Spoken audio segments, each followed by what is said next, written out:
Magandang umaga sa lahat. And welcome again to Faith Christian Bible Community Church. At ngayon ay andun pa rin tayo sa Modified Enhanced Community Quarantine. Ang ating service ay patuloy po na virtual. Kaya sa inyong mga tahanan, hopefully you have your Bible with you. And pakibukas po, Psalm 46 in verse number 10. It is my prayer and the prayer of the leadership of the church and every brethren na sana kayo ay nasa mabuting kalagayan. Ganun pa man, anong sitwasyon meron tayo, alam natin na ang Diyos ay siya pa rin Diyos at may control sa lahat ng bagay. So let's take a look at Psalm 46 in verse number 10. It says, "Be still and know that I am God. I will be exalted among the heathen. I will be exalted in the earth." Ulitin ko lang po yung first part which says, "Be still and know that I am God." Let us pray. Panginoon, muli sa umagang ito, ang aming panalangin ay patuloy kang kumilos sa aming kalagitnaan. Gamitin mo ang passage na aming pag-aaralan at pahintutin mo yung banal na Espiritu na siyang kumilos sa amin sa gitnang kalagitnaan namin sa umagang ito. This is our prayer, dear Lord, in Jesus' name. Amen. Psalm 46 in verse number 10.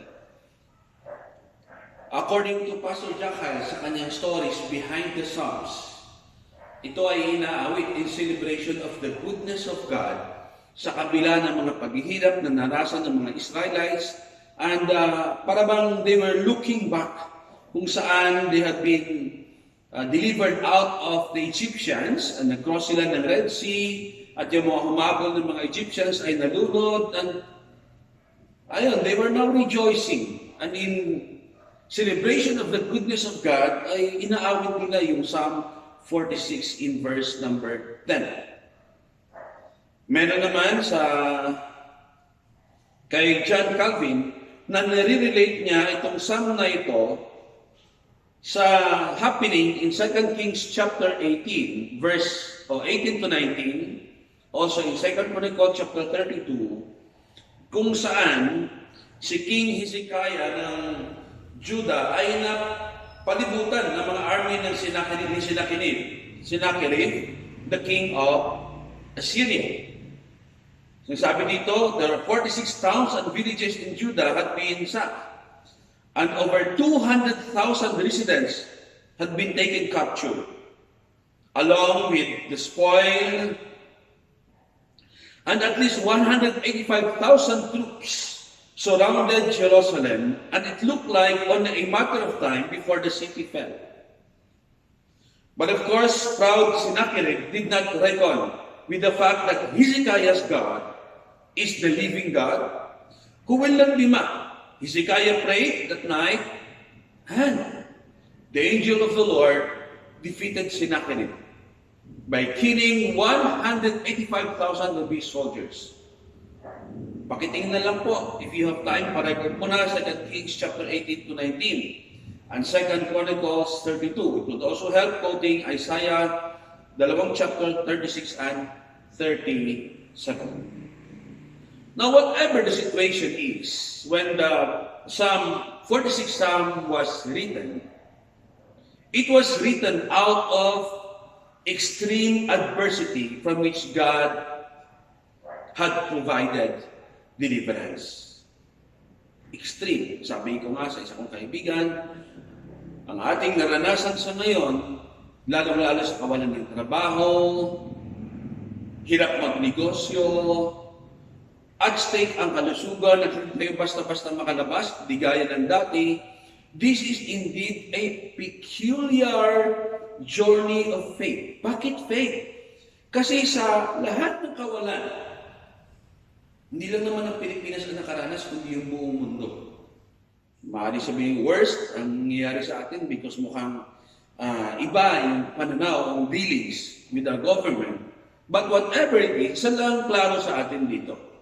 We are experiencing these testings and trials. And as Christians, as part of our journey of trusting God, especially when things are not normal, especially when things are not certain, certainly when we do not have a specific information about the future, Kagaya ng ating kanta, o inaawit natin, na hymnal, I don't know about tomorrow, but one thing we know, di ba? God holds tomorrow. So in cases and in extreme situations like this, ang lyrics ng 46th Psalm is a testimony of acknowledging the goodness, the protection of God. And later on in verse 10, it says, habang nakaranas tayo at wala pang deliverance, let us put this into our mind, na in all of our experiences, let us be still and know that He is God. Fellow believers, sabi nila, mas madaling sabihin kumpara sa kung ikaw mismo ang nakakaranas. Sabi ko nga, sometimes I may not experience all of the problems in this world, but we have the scripture, the testimony of those people who have been in such problems, even far worse than what we do. No problem, either emotional or physical, and even spiritual, is too big for our God. Just as the writings of Psalm 46 in verse number 10, let us learn to take refuge in God and lean on Him for our strength. Lean on Him as we take refuge, as we experience the protection and even the deliverance of God. But there are things that we need to recognize. That either in adversity or in prosperity, our God is still the same God. He is our sufficient God. Yan po ang ating title sa umagang ito, ng ating Diyos ay sapat na sa lahat ng ating mga hinaharap. Pero baka po tayo ay may ibang pag-iisip na nais ko lang o nais i-correct sa pamagitan ng Biblia ang mga bagay-bagay na nasa isipan natin. Una, although our God is our sufficient God, let us have this in mind, that trouble will strike the believers. Na ang mga problema ay mararanasan din ng mga mananampalataya. Psalm 46 in verse 1 says, God is our refuge and strength, a very present help in trouble. Napakaganda because there is the promise of the experience of the writer of the book of Psalms, that God is our refuge, God is our strength, God is our present help. Pero itong word na refuge, strength, and help, this is what we need, particularly when we are in trouble. Ibig sabihin that believers are not immune or exempted in all of the troubles of life. Now, kailangan natin ito maging klaro para sa atin dahil marami sa mga nagtuturo ngayon at nag-claim na ang kalooban ng Diyos sa lahat ng tao ay magkaroon ng mapayapa, maunlad, at malusog na pamumuhay. Kung saan na ang lahat ng ating panalangin, if uttered in faith, will be answered by God. At if our prayers are not answered, if we are not having or experiencing good health, prosperous life, if we are not experiencing a life without problems, para bang ang problema ay nasa kakulangan ng ating pananampalataya. And that we need to confess our sins, ask God for the faith, upang ang lahat ng mga bagay na kabutihan ay maranasan natin. Pero totoo nga ba? Tinuturo nga ba ng Biblia that when you are walking close to the Lord, hindi ka makaranas ng paghihirap? Totoo nga ba that when you are doing God's will, you will never experience sickness? Na kung nagkasakit ka man is because we do have lack or we lack faith. We do not ask God. Excuse me. Yan ba ang tinuturo ng Biblia? Ang testimony ng psalmist in verse 1, nagpapahayag that God is our refuge, God is our strength, God is our present help in time of trouble. Ibig sabihin, mga kapatid, na lahat tayo ay may mga panahon na makakaranas ng mga pagsubok sa buhay. Anong sinabi ni James in James chapter 1? Beloved, do not think it strange when you fall, when you experience various, several kinds of testings. It is not a question of if, but rather a question of when. Hindi yung kung makaranas ba tayo, kundi sa mga panahon na nakakaranas tayo. Dahil totoo yun. Maaaring ang ibang mga problema ay bunga ng ating kasalanan. Kakulangan ng pananampalataya. Pero hindi po lahat. Kaya kaibigan, kapatid, kapwa mananampalataya, kung nakakaranas ka man ngayon, gusto kong isa-isip mo, hindi po exempted tayong mga mananampalataya sa problema sa buhay. In fact, ang Biblia ay nagpapahayag sa atin ng kabaliktaran. The Bible is telling us that we will experience troubles in life. Take a look at Psalm 46 in our text. In verse number 2, particularly, the earth be removed, the mountains be carried into the midst of the sea. Ito ba ay literal na ang bundok ay mapunta sa dagat, no? Matanggal ang mundo o ang mga lupa? Sa isang komentary, ito daw ay nagpapahayag o description ng mga earthquakes and storms. Chapter 46, particularly in verse 6 and 9, nagpapahayag na may mga giyera. The heaven raged, the kingdoms were moved, he uttered his voice, and the earth melted.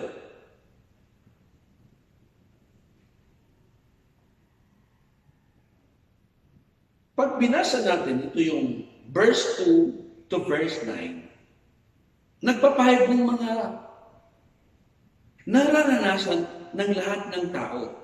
Hindi lang po ng mananampalataya, maging ng mga unbelievers, as part of the natural calamity and as part of the consequence of people being unregenerate, or even sabihin natin bilang kahit Christians.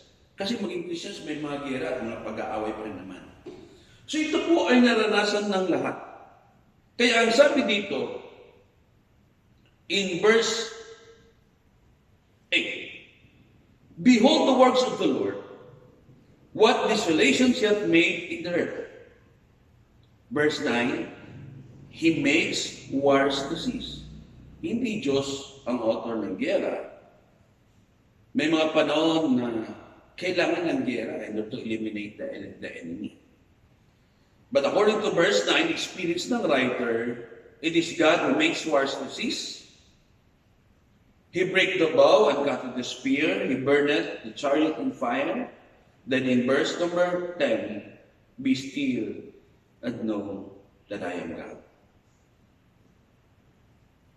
Tunay nga, sabi ng kaibigan ko, nung pumunta siya ng hospital, dahil may difficulty of breathing, bumababa ang oxygen level niya, nasa 95 yata. Ang sabi daw ng doktor, worst pa yung mga nasa admit sa hospital. So he was advised to go home and doon na lang mag-self-quarantine at may mga binigay sa kanya ng mga gabay kung paano alagaan ang sarili at contact numbers just in case of extreme situations. Sabi ng kaibigan ko, I was looking at the eye of the doctor at nakita niya yung pagod na pagod yung doktor at para bang walang idea kung ano nang gagawin. Parang nasubrahan na sa mga problema. Siya yung may COVID, yung kaibigan ko. Pero ang nahawa siya sa doktor. Sad to say, ating government minsan may mga leaders na masyadong mababa ang tingin sa mga health workers. Sa kabila na hindi naibigay yung sa iba, ang mga narapat sa kanila, siguro dahil wala pa, hindi ko tumitingin sa sapat na budget. Pangalawa, dahil hindi sila nasa public hospital, nasa private sila at hindi sila sakop ng mga provision ng government. But whatever it is, ang sabi ng kaibigan ko, alam mo, for a time, nakalimutan ko yung sitwasyon ko na kung may COVID. Nakita ko yung paghihirap sa mata ng doktor at parang, alam mo yung punong-puno ang hospital at wala rin ka pwedeng i-admit at sabi na parang without any idea of what to do. Kung meron, pero ibig sabihin yung kapaguran. Sabi niya, naawa ako. Then he made mention, in situations like this, tunay nga, ang tanging maasahan lang talaga natin ay ang Diyos. Which I firmly believe.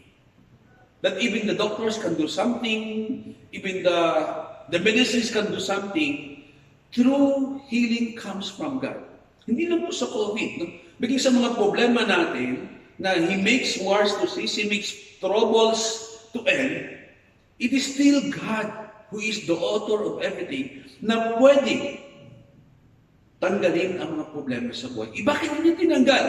Again, kaya nagsabi ko sa kaibigan ko, sometimes we do not know why the Lord allows. Sabi niya, nag-iingat naman kami. Bakit?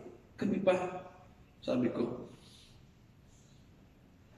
kamusta naman ang mga anak mo? Sabi niya, okay naman, buti na lang sila ay umaayos. Ako lang yung kaproblema. Kasi kung sila, baka hindi ko matanggap. Kaya yung mga katanong, minsan nila, Lord, bakit? Nagkamili pa sila ng desisyon. Sabi ko, let's put it this way. What if? Sige na Lord, bakit ganito nangyari sa amin? Nag-iingat naman kami. No. Ano kaya kung iba ang nangyari? Maring you may be a better person right now. Pwede rin hindi. Because the Lord allows things to happen to bring out His will. And one of that is for us to be conformed to the image of His Son. Then I recall Joseph the dreamer.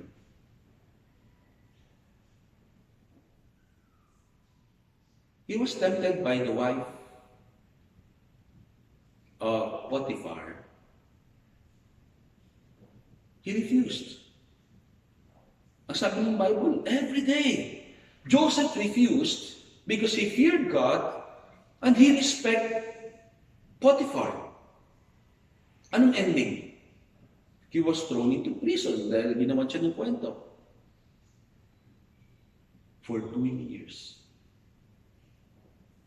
Sabi natin, Lord, ginawa ko man ang tama, bakit ako nakulong? Parang napaka-unfair. Tanong pangalawa, what if Joseph gave in to the temptation of Potiphar's wife? Things would have been different. But we know that after 2 years, he was released into prison. And the dream that he had when he was 17 years old was fulfilled. He was already 30 years old by that time. 17, 30 years old. 13 years of waiting from the Lord. Then I may mention of Abraham. He was promised to be a father when he was 75 years old. Ang dami nangyari sa buhay na Abraham. Nagduda po silang mag-asawa, kaya kinuha ang slave ni Sarah, nagkaroon siya ng anak sa kay Hagar. But that was not God's intention. And when he was 100 years old, nanganak si Sarah kay Abraham at tinawag siyang Isaac. 25 years of waiting for the promise of God. Journey of faith, di ba? Ang struggle natin ngayon,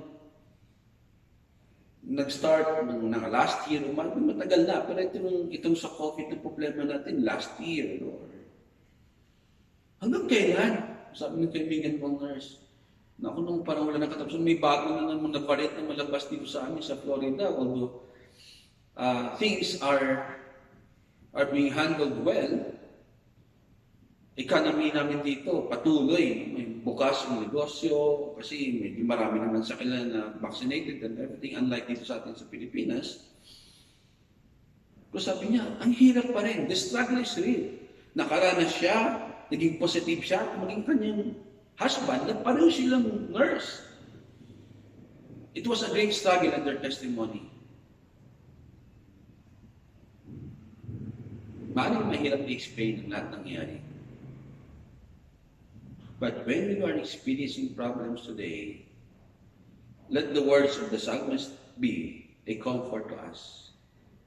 Verse 10, be still and know that I am God. Last few weeks, I asked for a prayer for my sister and our family niya. The Lord answered the prayer. After 5 days, she was released in the hospital. And few more days, dahil meron silang home quarantine, siya at ang kanyang asawa at anak ay nakabalik na sa kanatanan and now is doing as well. Then the following week, I asked for a prayer for the husband of my half-sister. He was admitted to the hospital. He was intubated, and later on, these past few days, he passed away. He did not make it. Napaka-matulungin po ng aking kuya. Ang tawag namin sa niya kay Manon. Panahon na hirap yung family namin. Kanyang wife, who is ang aming kapatid, no? Ay lagi kaming inaalala. Nagbigay ng pagkakataon na makapagtrabaho yung aking kapatid. At the same time, nagtumutulong sa amin financially from time to time. Or mga maliit na mga bagay, pero para sa kawalan ay napakalaki na. In the human perspective, he was a good person. But the Lord's answer to that prayer is different from what we are expecting. Malungkot pa yung family dahil hindi lang man ay nagayon ka dahil positive, so kailangan i-cremate. Ang tanong, bakit? Ang dami naman dyan. Well, if we would take a look, maraming nakakaranas talaga ngayon. But in these problems, again, let the words of the Lord be true to us. When we are experiencing these troubles, let us have this in mind. Be still and know that I am God. It is very clear that God does not exempt Christians from problems. Pag may aeroplano na bumagsak at mga pasahero ay Christians and unbelievers, hindi naman lahat ng mga unbeliever na matay lahat ng Christian maligtas. Pag may manunod na barko, hindi naman ang namamatay ng mga unbeliever at ang mga Christians ay nailigtas. Pag nasa giyera, ang mga sundalo na nababarilan ay mga unbelievers at ang mga Christians ay nailigtas. O pag mayroong mga sakit sa cancer, ang mga namamatay lang mga believers at Christians and Christians, that is not true. It falls both for the Christians and for the unbelievers. Trouble will strike both the godly and the ungodly, Christians and unbelievers. Ang katanungan lang, pag dumating ng mga problema, kanino tayo lumalapit para makahanap ng tugon sa ating mga problema? Because problems reveals who do we turn to in times of troubles. May mga kaibigan tayo na pagka may problema, ang unang lapitan ay ang tindahan at bibili ng nakakalasing na inumin. Red Horse, San Miguel Beer, ano yung bago ngayon, yung sa mga Korean, Sojo, or whatever nakakalasing because they wanted to forget their problems for a while. And that reveals na ang kanilang way of solving the problems is by coming in or going into alcohols. Iba, hindi naman alcohol. Ang iba, ang kanilang puntahan ay ang mga illegal na drugs. For others, it's not alcohol, it's not even illegal drugs. Punta sila, makinig sila sa radio, tatawag sila doon sa kay Dr. Love, no? Mga counseling ng mga tao na sometimes tama, sometimes naman is not even biblical. Yung iba naman ay kung sino mga santo at mga santa ang kanilang tinatawagan. Because problems reveals kung sino ang ating pinupuntahan sa panahon ng problema. The psalmist said, "Be still and know that I am God." Hindi yung sinabi, be still and drink alcohol, be still and come to your gods or goddess, be still and drink illegal or take illegal drugs, be still and find a girl or a man and fulfill your lust. But it says, be still and know that I am God. Because our God is a sufficient God. Pangalawa, not only the troubles will strike the godly, but also that God is sufficient to get us through. Again, Psalm 46 verse 1 to 3 is telling us that God is our refuge against the raging of nature. Verse 4 to 7, God is the resource against the raging of nations. Isa-isahin natin. God is the refuge against the raging of nature.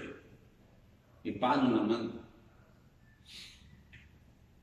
yung mga Christians na sabi naliliping sa landslide? Sabi ko nga, hindi naman nangangulugan na when God is our refuge, that we are accepted.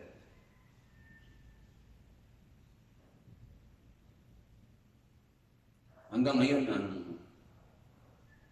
ang Marikina ay nag-iingat. Tatatakot is darating the big one. May mga places na iniiwasan, tirahan, o hindi na pwedeng lagyan ng mga buildings or may mga buildings na i-abandon na because ito ay nasa fault line. Every time na mag-alarm sa Marikina, first alarm, mabot na 15 meters, medyo kinakabahan ng marami sa atin.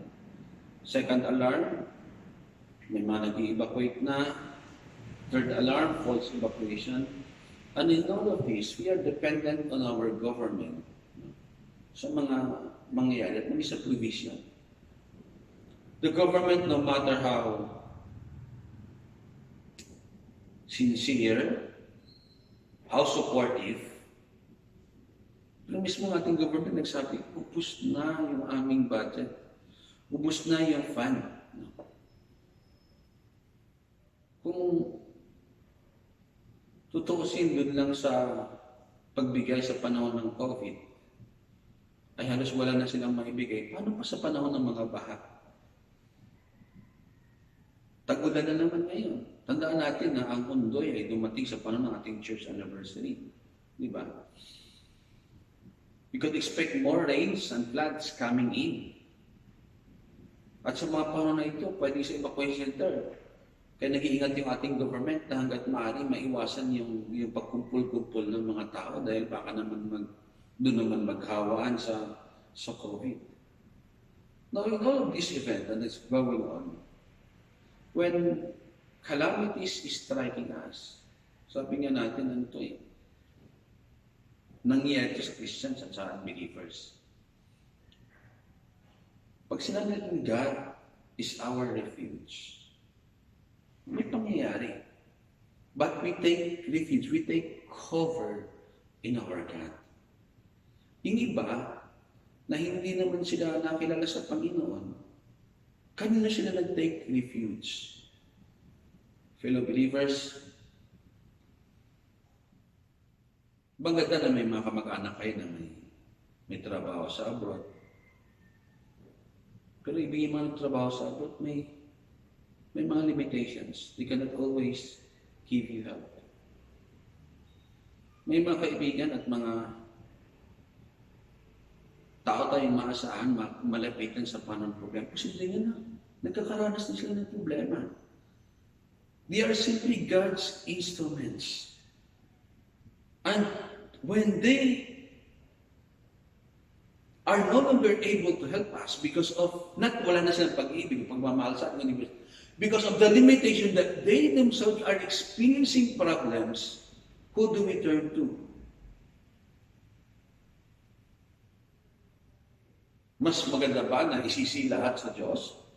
Hindi, walang Diyos kasi pinabayaan niya kami. Talaga. Will that kind of belief deliver you from troubles? For us who know God, gaya sa aking psalmist, we take refuge on our God. In 46 verse 4 down to verse number 7, it says, there is a river,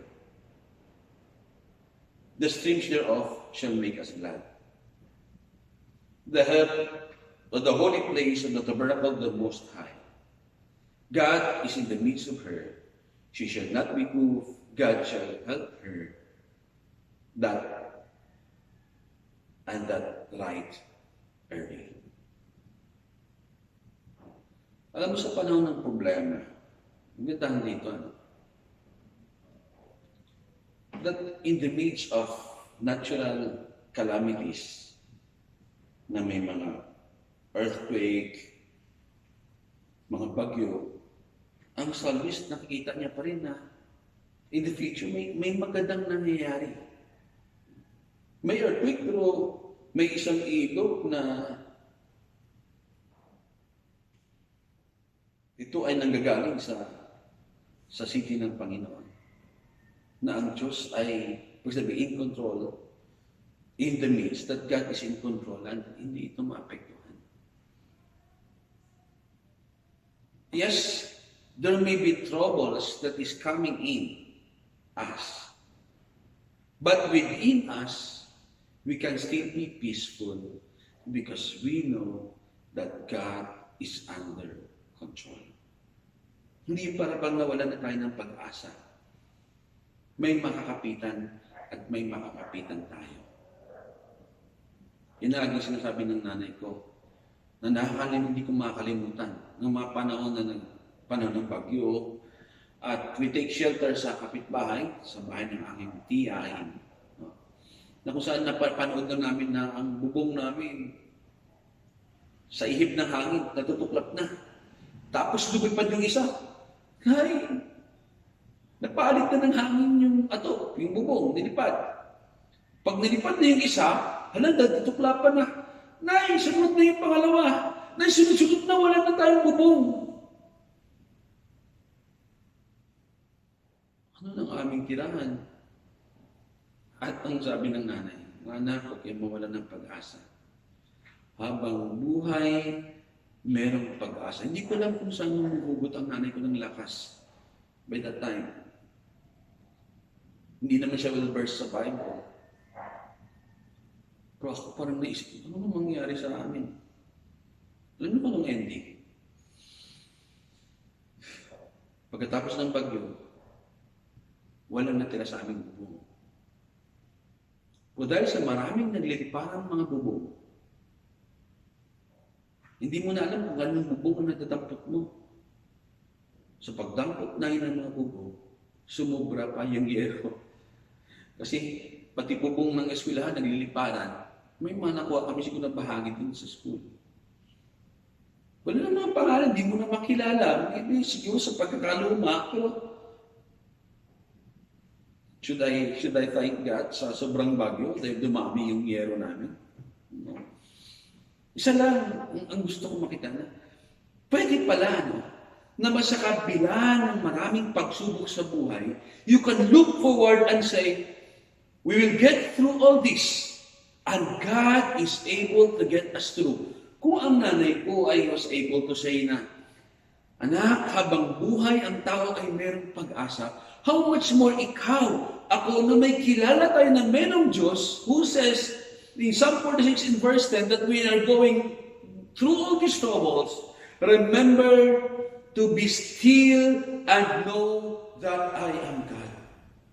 Bakit pag mag-react tayo sa problema, parang nawalan tayo ng Diyos? Ang sabi ng psalmist, in all of these troubles, there is a river. The streams whereof shall make us glad. Kapatid,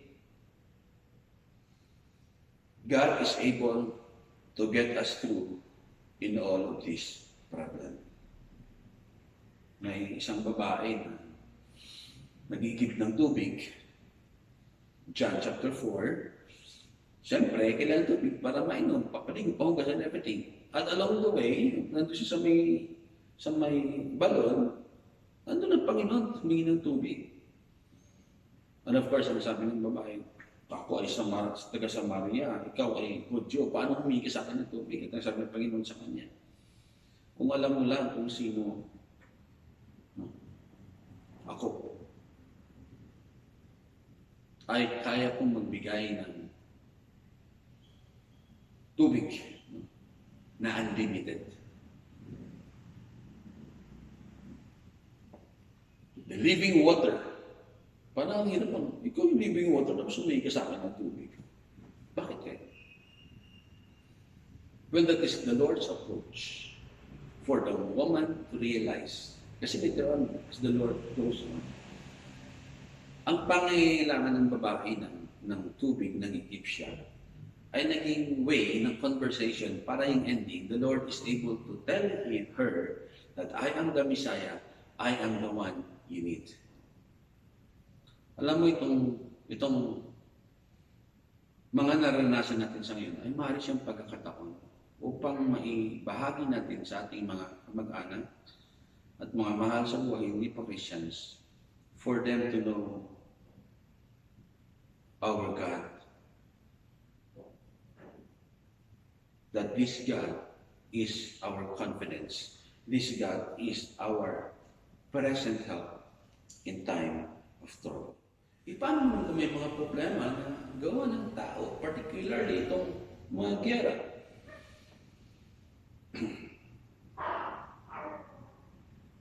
In Psalm 46, particularly in verse 6, no, nagpapahayag na meron ng mga giyera. Pero ang sabi naman dito, the heaven raged, the kingdom were moved, he uttered his voice, the earth melted. Ang psalmist nagpapahayag na even in the midst of these wars and rumors of wars, the Lord is still our sufficient God.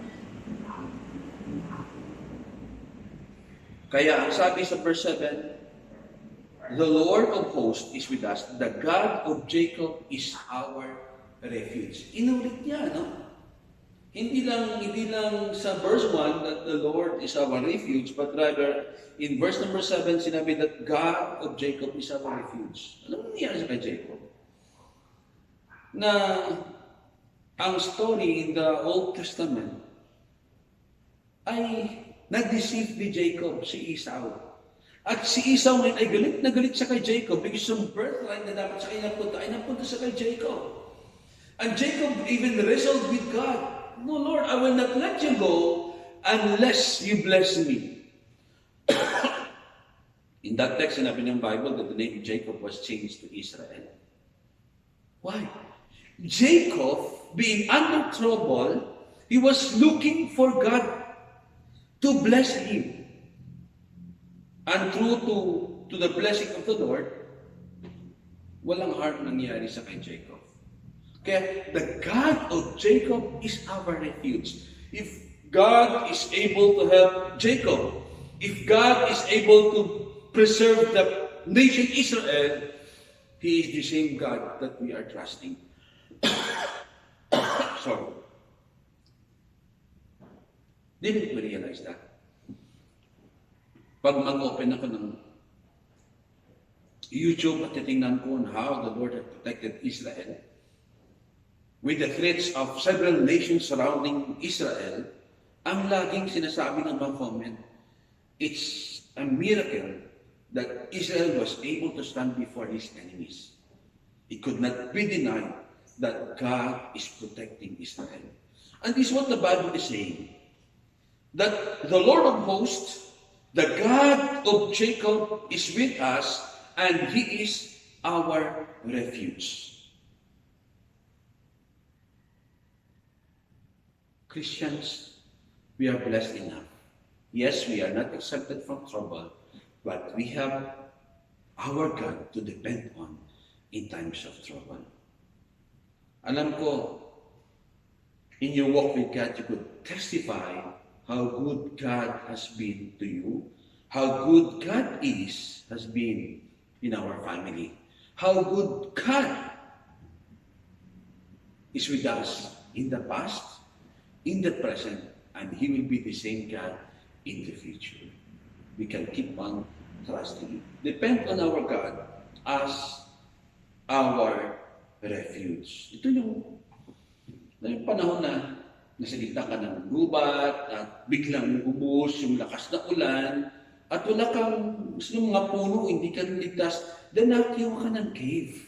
At dun sa cave ay nagsilong ka because dun sa cave mismo, protected ka sa mga malakas na ulan. Yung cave na yun ay yung naging refuge mo. Ang ulan, hindi natapos, pero hindi ka nabasa ng ulan dahil nasa loob ka ng cave. That is what we mean when we take God as our refuge. The trouble is still there. Hindi nawala yung trouble, but you are not that greatly affected because you are under refuge. You're covered by the refuge, by the cave, who in our case, our refuge is our God. 46 in verse number 11 says, the Lord of hosts is with us, the God of Jacob is our refuge. Ito rin nakasulat sa verse number 7. Inulit yata parang siya yung naging chorus ng song. That the Lord of hosts is with us, the God of Jacob is our refuge.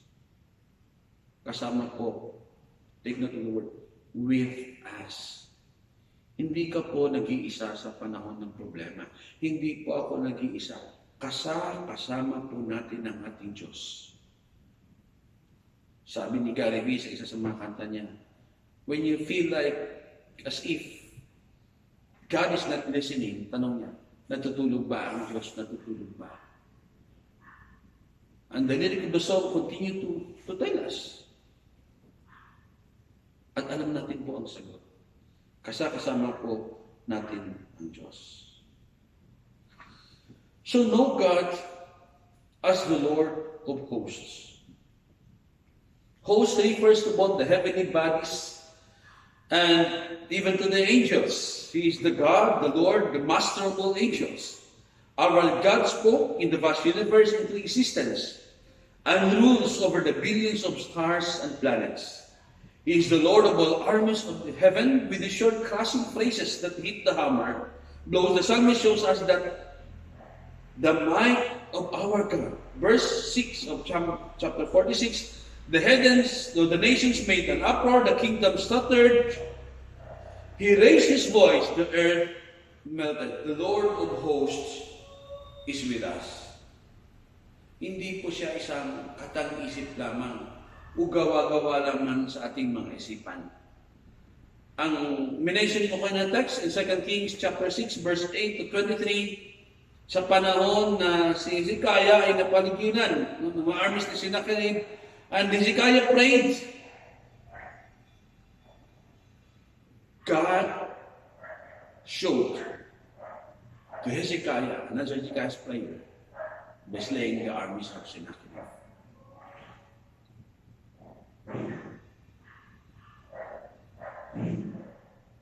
That is how great our God is.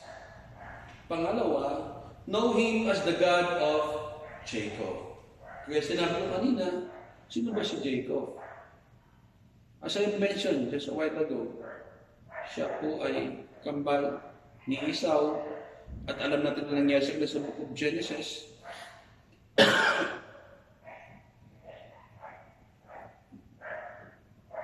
And Jacob had clinged to the Lord for protection. Fellow believers,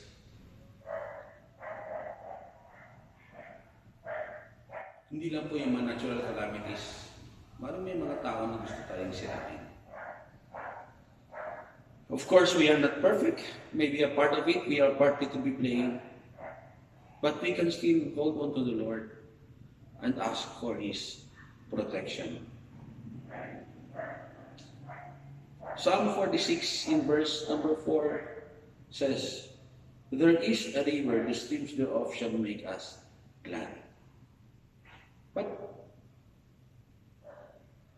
di tayo lumapit sa river na ito at uminom ng tubig. Let us drink from the provision of our God. The streams thereof shall make us glad. If only we knew God as to who He is, there are many things that we can experience the goodness and the sweetness of God. As we meditate on them, magugulat ka na lamang. Makita mo, tunay ngang napakabuti at napakabait ng Panginoon.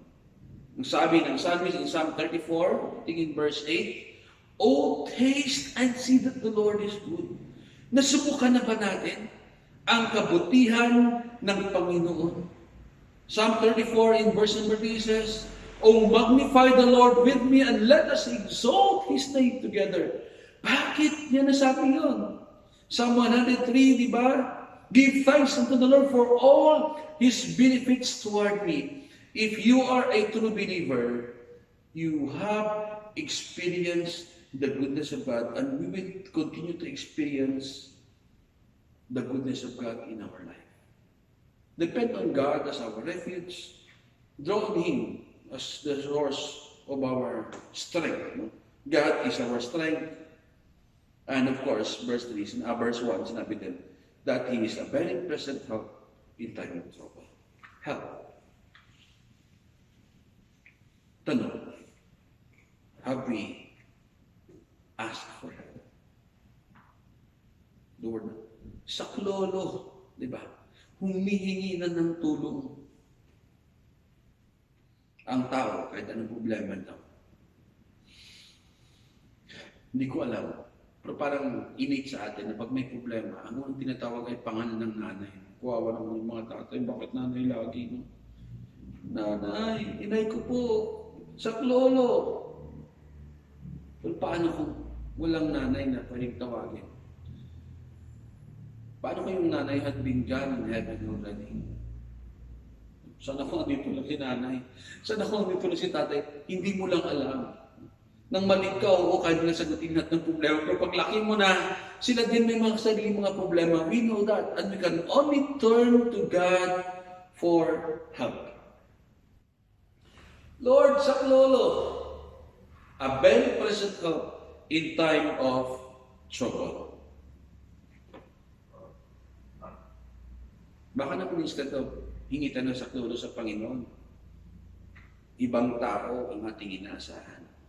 Droga ang ating inaasahan. Nakakalasing na inumin yung ating inaasahan. Have we turned to God for help? So what to do now? If indeed God is our ruler.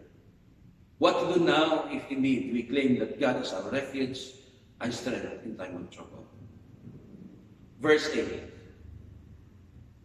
He says, "Come, behold the works of God." Sa context ng psalmist, he is referring to God's miraculous deliverance of Jerusalem in destroying the Assyrian army. So, in our case, behold His works.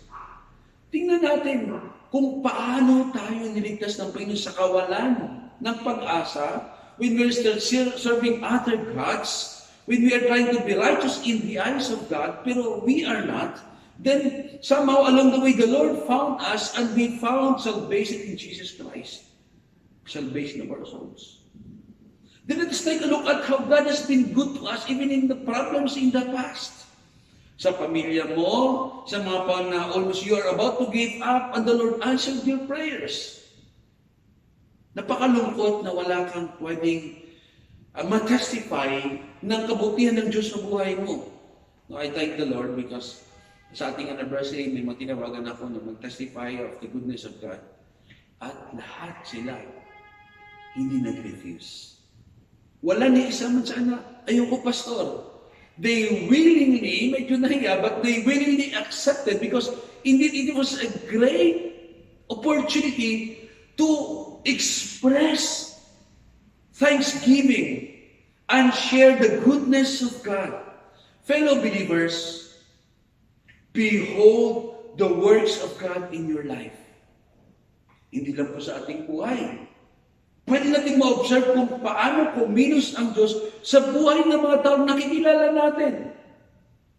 Si Job nga, ang advice sa kanya is not only yung gawa sa buhay niya, kundi I think 37 in verse 4, the book of Job says, "Behold, stand still, and behold the wondrous works of God." Tingnan mo yung mga ginawa ng Diyos. Even the creation itself. It was never an accident. It was a product of an intelligent design. Alam natin yan sa mga nag-aaral ng science. Maging ito man ay sa mga physical system, nervous system, or whatever system ng tao, alam mo na very intelligent yung design.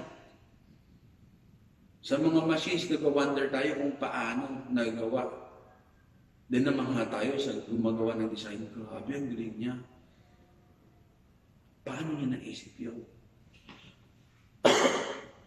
Yung relo lang, hindi yung digital, yung visuals pa dati. Yung mga maliliit na gears, kung paano synchronous ang pag-ikot. Na bawat ikot ng second hand ay magka-count siya ng isang minute hand. At bawat ikot ng minute hand, pag-abot ng 60 minutes, ay umabot siya ng 1 hour. Ang tindi ng design ng relo. At it could never be a product of just simply a mere accident. It was an intelligent design. Somebody must have designed that. Sa ating mundo, yes, we may be in chaos, but there's still many things, particularly when you take a look sa mga hindi pa touch ng human hands, virgin forest and many other things, see and behold the wondrous works of God. Sa sistema lang ng pangatawan ng tao. I remember one old man who was hospitalized and nahirapan huminga, and after several days na na-oxygen siya, and he was released and okay na, pinakita sa kanyang laki ng bill at naiyak siya. Sabi ng doktor, "Sir, wag kang problema. May malalapitan po tayo ng mga tao na matulungin na may kakayanan para tulungan ka mabayaran ng bill mo." Sabi niya, "Hindi po ako Umiyak dahil sa laki ng bayaran ko, kaya ko pong bayaran. Umiyak pa ako dahil sa maraming panahon ng aking buhay, nakahinga ako ng hangin ng libre na walang binabayaran. Pero ngayon itong na-hospital ako at ilang araw na ako, ang laki ng bill ko. For all the rest of my life na walang oxygen, tank, o any machines na ginagamit, nakahinga ako ng libre. I have not been that grateful to our God. Yes, fellow believers, na-appreciate lang natin yung mga bagay pag wala na.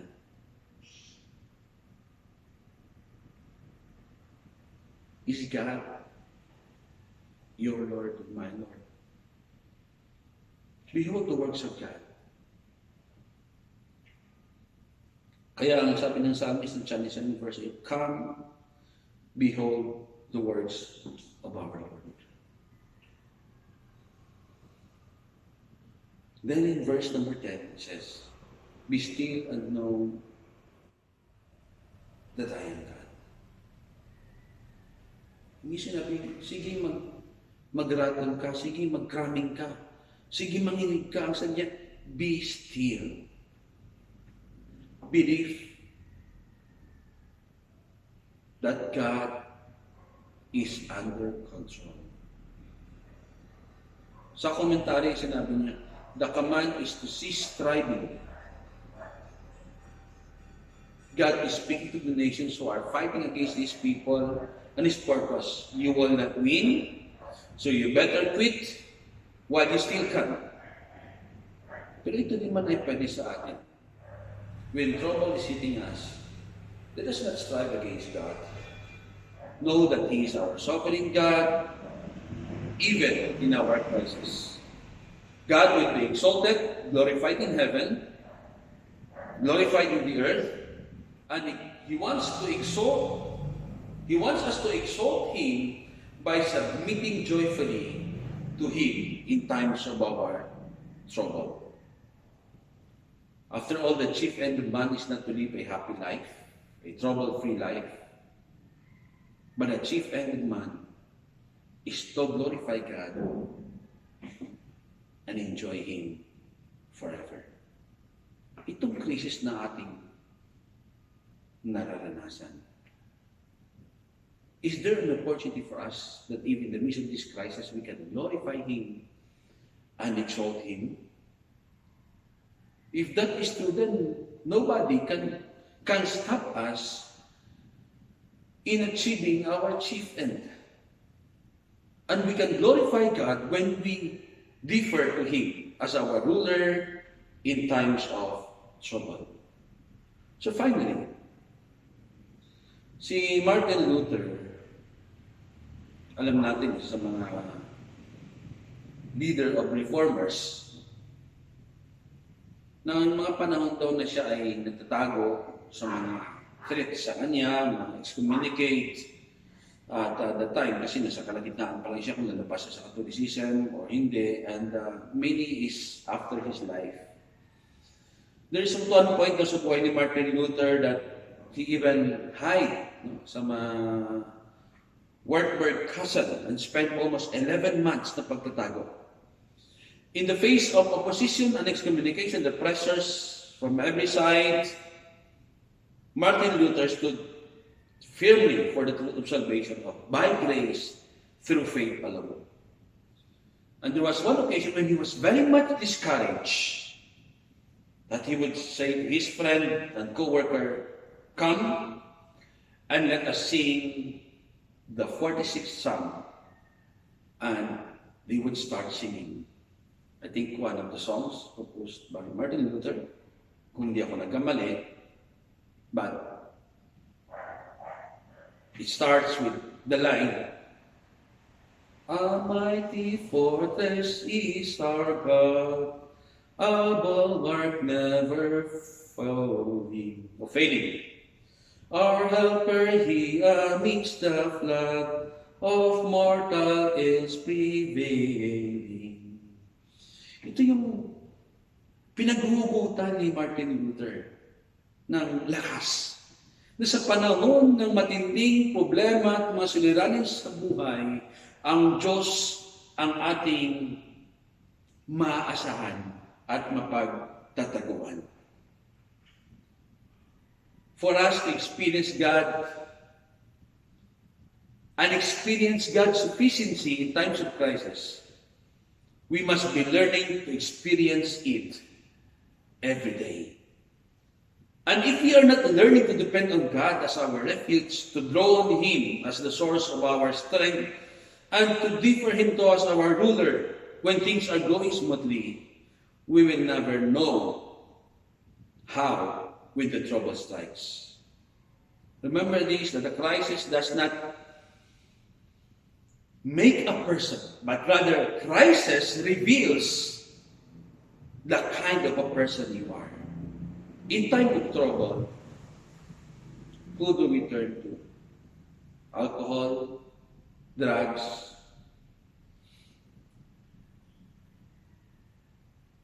friends. They may have even their limitations. Medical officers, they are simply God's instrument. In all of this, a Christian should turn to the Lord when trouble strikes. Our God is sufficient to get us through all this. Fellow believers,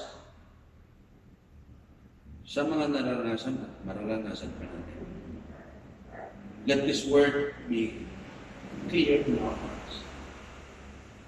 God is our refuge and strength, a very present help in time of trouble. And in verse 10, it says, "Be still and know that I am God." Let us pray. Lord, we thank you for your word. Thank you, dear Lord, for the assurance that indeed you are our refuge, our strength, and help in time of trouble. May we as believers continue to experience your goodness in our life, and may we dwell and call on you alone, dear Lord, depend on you alone. Help us to be still and keep on knowing that you are our God. In Jesus' name, amen. Good morning, everyone.